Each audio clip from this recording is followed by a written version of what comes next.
Love plants? Like plants? Maybe even a little plant curious? Well, then you're in the right place. Welcome to Plant Prescription, the podcast from Costa Farms. I'm Justin, Costa Farms horticulturist, and this is. Michelle, Costa Farms IPM manager. All right, let's do that again. I thought it was kind of cool how we did that like that, but okay. We're here to help answer your burning questions about how to grow and enjoy plants better in your home, apartment, office. So let's dig in. First question today. The soil that you use in a lot of your houseplants seems kind of strange to me. What is it and why do you use it? This is from Robin in Woodside, Pennsylvania. Pennsylvania. Um, I think that she's probably referring to the coconut coir and maybe the hydrofiber that we use in our soil mix. Are you thinking that's what it is, Justin? Yeah. Since more than 80% of our plants are grown in Coir, I'm guessing that's exactly what she's talking about. Yep. Yep. So coconut coir comes from coconuts. Historically, growers have used like a peat moss mix. And, with our initiative to be more sustainable over the past few years, it's been a couple of years in the making. We've taken out peat moss from our production. And the reason that this is a good thing is that peat moss is a non-renewable resource. It comes from sphagnum moss pits up in Canada. There's a few other locations, but the United States peat moss comes from Canada. And these pits take hundreds of years to develop. And So if you're thinking, wait a minute, Michelle, you just said it was non-renewable. There's a lot of debate about that in the industry because, yeah, technically they are renewable, but it takes more than a lifetime to do so. yeah, it's a good point. And they are working on renewing some of these moss pits that are no longer being harvested. And so that is an initiative that's happening. The way the moss pit is for lack of a better term, like laid out, is the top layer is live sphagnum moss. And then below that is the decomposed layers. Those are the layers that take hundreds of years to develop into the lovely material that we used to use for growing plants. And the reason that we used to use this, why it was such a great medium, is because it has a really high water capacity. It can hold a lot of water, but at the same time, it has pore space for oxygen. So your plants, your roots aren't suffocating, but they stay nice and moist. So, historically, this has been a really good option because plants need water, especially plant roots. Obviously, they need water, but they also really need oxygen. It can't be an anaerobic environment. They're going to rot. So, this was used for a long time in growing plants. It was kind of the staple until the environmental impacts became known. And not only, is it more of a I'm just going to continue calling it a non-renewable. It's a slower renewable resource, but it also has an impact on the carbon footprint. So, 1/3 of the world's soil carbon is stored in peat moss pits. And when those are harvested, it releases a lot of carbon dioxide into the air, which is a greenhouse gas. And so the reason we moved away from that are, we want to reduce greenhouse gas emissions. We want to be more sustainable. And we were looking for other options that would fit the high water retention and oxygen in the soil. And or in the media, the growing media. And that's why we moved to Coir and Hydrofiber. Justin, can you tell them a little bit about what those two things are? So Coir is recycled coconut husks. And from a sustainability standpoint, it's great because you're taking something from another industry that would normally be thrown away and you're repurposing it, for a live good of growing plant, which is taking carbon out of the atmosphere. So it's kind of a double win. And Coir has a really interesting phenomenon in that when it dries out, it's hydrophobic. So if you pour water on when it's completely dry, that water is just going to run off and around and come straight out the drainage holes. But then when it soaks, it can hold something like 7 times its weight in water. Wow. which is really great for your plants as long as you don't overwater. And overwatering is always an issue, but that's really the case for any kind of medium. That's not specific to Coir. Now, Hydrofiber is recycled shredded wood. And most of the hydrofiber we use is shredded wood recycled from the Fine. southeastern United States here. Hmm. So it's even more local, Yeah, and I didn't realize that. That's funny. it has an outstanding water holding capacity um, and aeration mix. So again, it's giving your roots lots of nice oxygen, but it's also preventing you from having to water every other day. Now, it is a good substitute. It works. It we use either typically we use a hydrofiber coco coir mix, but some may be heavier on one than the other. But they definitely look different than the regular peat moss. So that's probably what's happening. But no worries, it's not a mistake. We didn't accidentally pot a plant up in a I don't know, a bag or something like that. This is intentional and it is good. And it does work just as well as peat moss. Yeah, our growers have done a substantial amount of testing to make sure that what we're growing in is something that we can grow sustainably in here at Costa Farms, but then in our real world testing that it's something that it's going to allow the plant to be able to grow in the average home, because it's important for us to be um, a, a factor in your success with your indoor plant. Yep. Yep. All right. Well, I don't have anything else to talk about with that one. I think we've kind of covered everything in that one. Um, do you feel that way, Justin? Are we good Yeah, to go on to yeah. the next one? Okay. And Robin, if we didn't fully answer your question, just let us know, and we'll be happy to dig in more. Question number 2. There's this layer of black stuff on my plant leaves. I can rub it off so I can tell it's not the leaf dying, but what is it and how do I stop it? This is coming from Janine in Athens, Georgia. All right, so Janine, I have some good news and I have some bad news. The good news is what you're seeing is not actually harmful to the plant. The bad news is that it's a sign of something that is harmful. And that something that is harmful happens to be Michelle's specialty. It's probably a bug. So there's a couple of things that could be going on here.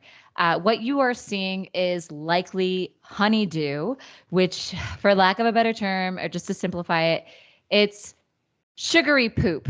Um, that Michelle is, always gets to talk about the gross stuff on our I, podcast. I I always talk about poop. I do talk about more Always things than real. poop. Poop is an important thing. Anyway, but it's a very sugary poop that's excreted by a couple of bugs, and they'll excrete this. And it'll fall onto the top of the leaf surface below them because they don't care where they poop. And it'll fall if they're on the underside of the leaf. It'll fall onto the top of the leaf surface below them. If they're hanging out on the top of the leaf, well, it'll be there. So 99% of the time, you're going to see this happening first on the tops of leaves because that's where it's falling. And the sugar poo will interact with the environment. It'll oxidize, it'll moisture will come in, and I mean it's sugar, and a lot of things love sugar, including fungus. There are some saprophytic fungi that are just go ham and they just explode when they touch sugar. And so what you're seeing is a fungus that's growing on the sugar poo, the honeydew. And this will turn black and you can wipe it off. I would question if it is sticky. Very much so, honeydew, because it's sugar. It's going to be a little sticky. What could be causing this are either pests on that plant or on a plant close to that plant. That's there again. It's poop. It's going to Usually fall directly wherever. above. Exactly. It's always going to be above because gravity is going to fall onto that plant. Michelle, Um, what are the pests that are most common producers of honeydew? I can think of a couple off the top. Oh, what do you think? What are your couple? aphids and mealy bugs are the two most common offenders that I've personally had to deal with. Yes, they're very well known for their copious amounts of honeydew. Two others are scale and whitefly, could also produce that. And the reason I'm just gonna get a little sciencey here. Yes, please. The reason they poop sugar is because these are piercing, sucking insects, and they will stab a plant and suck the sap out of the plant. But all organisms need protein. And so what's happening is they have to suck up a lot of plant sap because plant sap does not have a lot of protein. It does have a lot of sugar. So they suck up a lot of it to get the protein that they need, and their bodies cannot handle the sugar. Nobody can, not even like a 8-year-old after Halloween or on Halloween night can handle that amount of sugar. And so they excrete it out the backside as highly concentrated sugary poo called honeydew, or you could just call it sugar poo.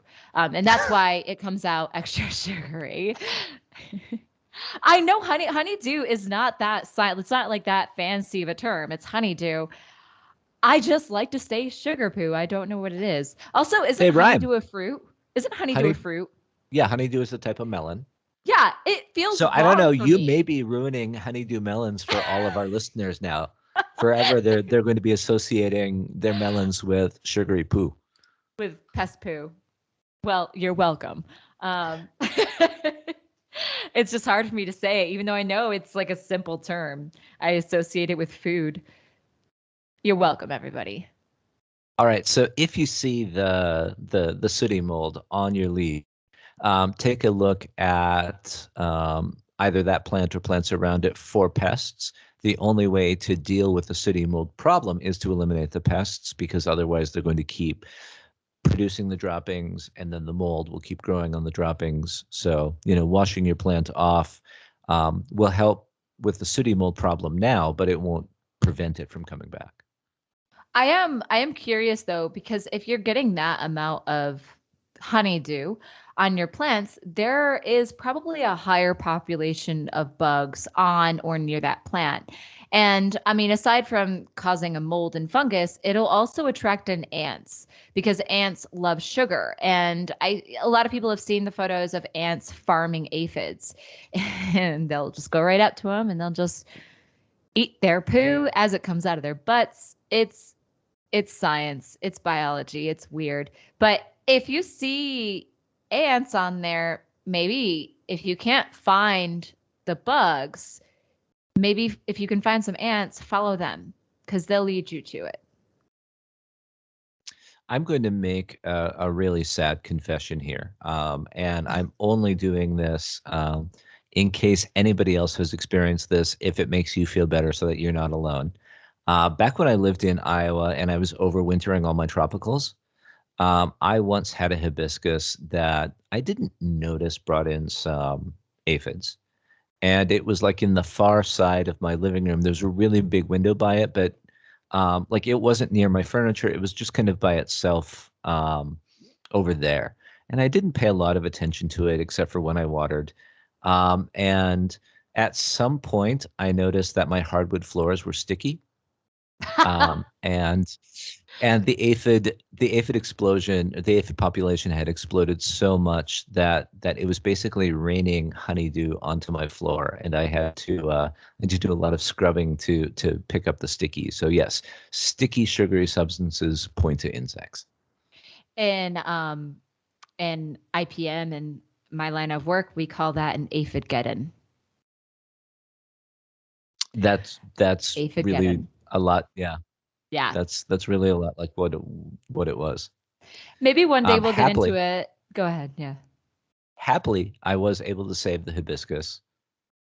I cut it back severely, did a lot of putting it in the shower every other day to wash off little baby aphids, and it came out of it just fine. My floor wasn't damaged, so it was a good learning lesson to pay much more close attention. I really want to talk more about aphids. I don't think we have time on this podcast, but maybe another consumer out there has a question about aphids because they have some really fun, I say fun, but really they're quite horrible and difficult to deal with behavioral biologies, reproduction, things like that. So aphids are fun. And So stay horrible. tuned for that, guys, and let us know if how curious you are about aphid reproduction. Super curious, I'm sure. Anyway, but I could spend a long time on that. We should move on to the next one so I don't get caught up.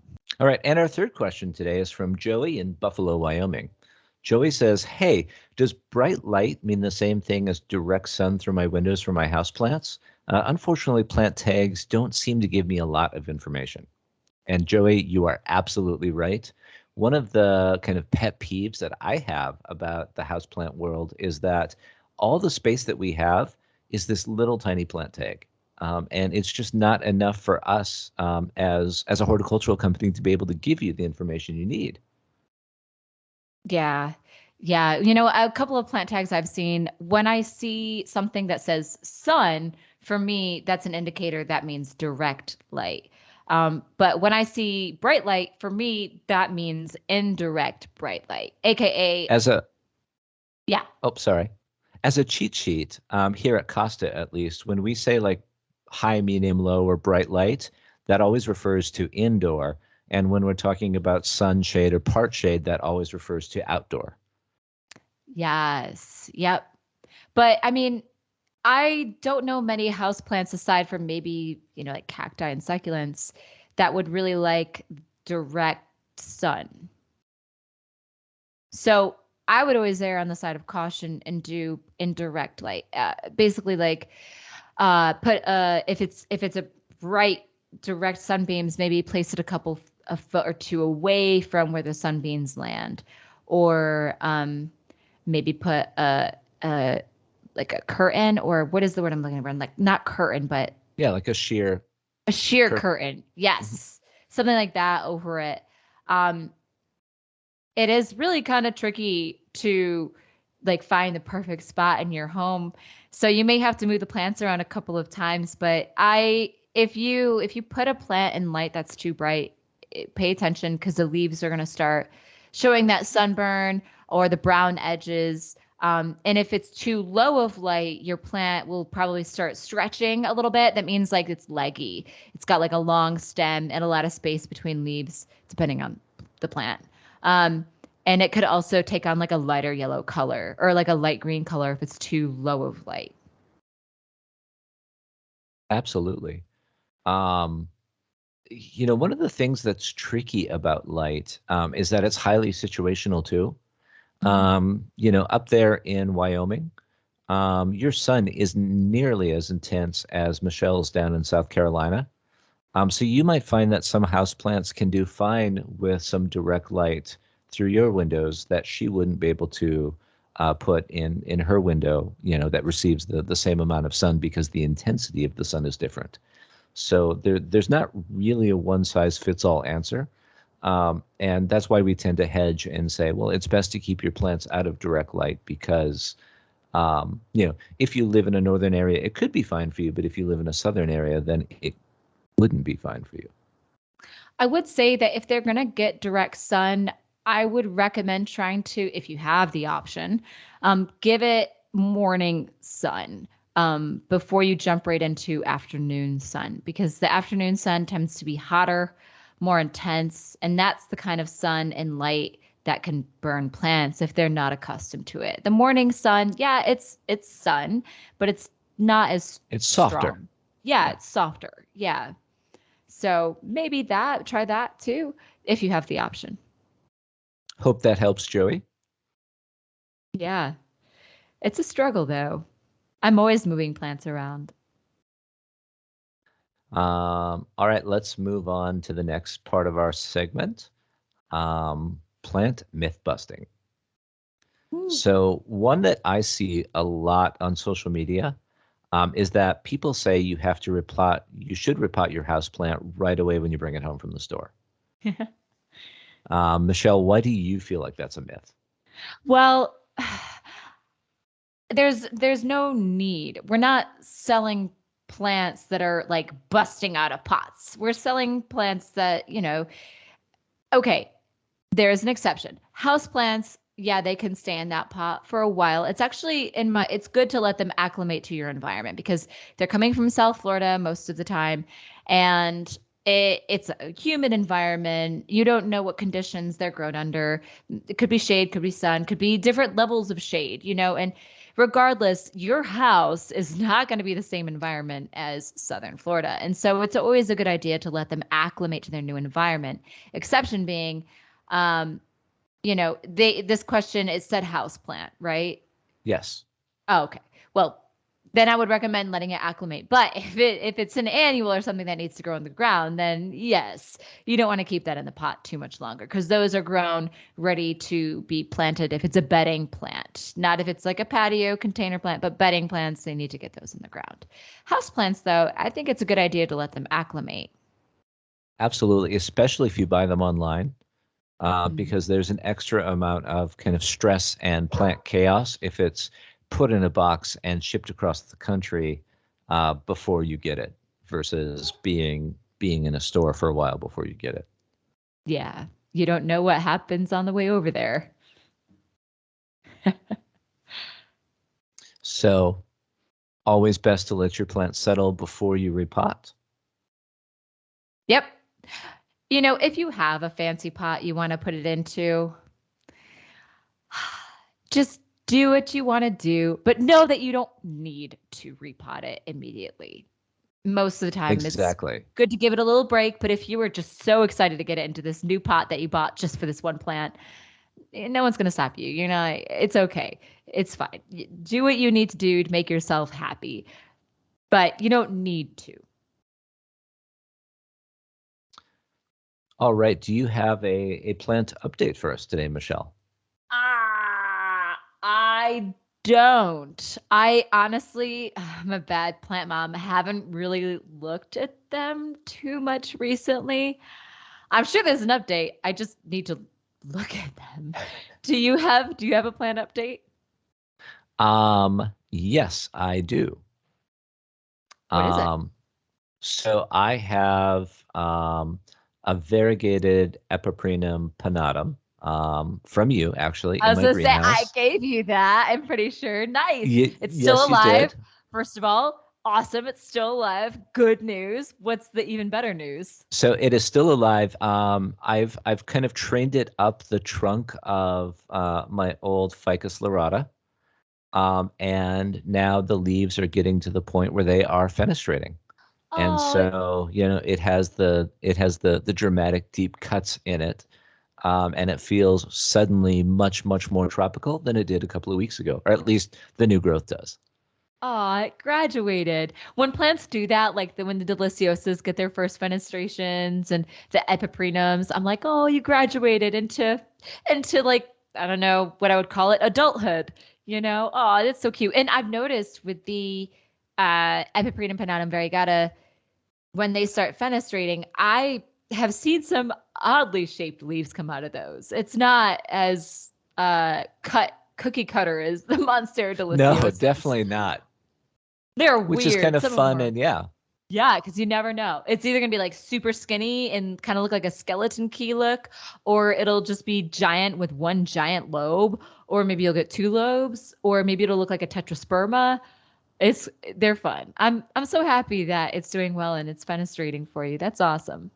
I am too. Congratulations. I was thinking about taking some cuttings, Hmm. but now that it's doing that, I'm like, oh, I can't. Yeah, you got to see what's coming up next. Yeah. Exactly. Now I'm Yeah. totally hooked on the fenestrated growth.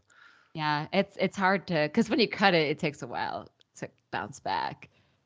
Um, I have cut it a couple of times because I'm not as sweet. And just so you know, they do come back, because sometimes when you cut back a fenestrated plant, the new growth will come back like new and unfenestrated. It's kind of a flip of the coin.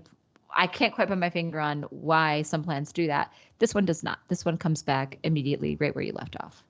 Excellent. Good to know. So just make you feel a little bit easier if you do cut it one day. So that's a wrap on episode 6 of Plant Prescription, our Costa Farms podcast. As always, if you have any questions, please write in, let us know. If you have feedback for us, let us know how you think we're doing. Just send in questions at costafarms.com. Or if you're looking at this on YouTube or another service, put it in the comments. And if anybody wants to know about that aphid reproduction cycle, don't forget to submit that question. Happy gardening, guys. Thanks very much. Bye-bye.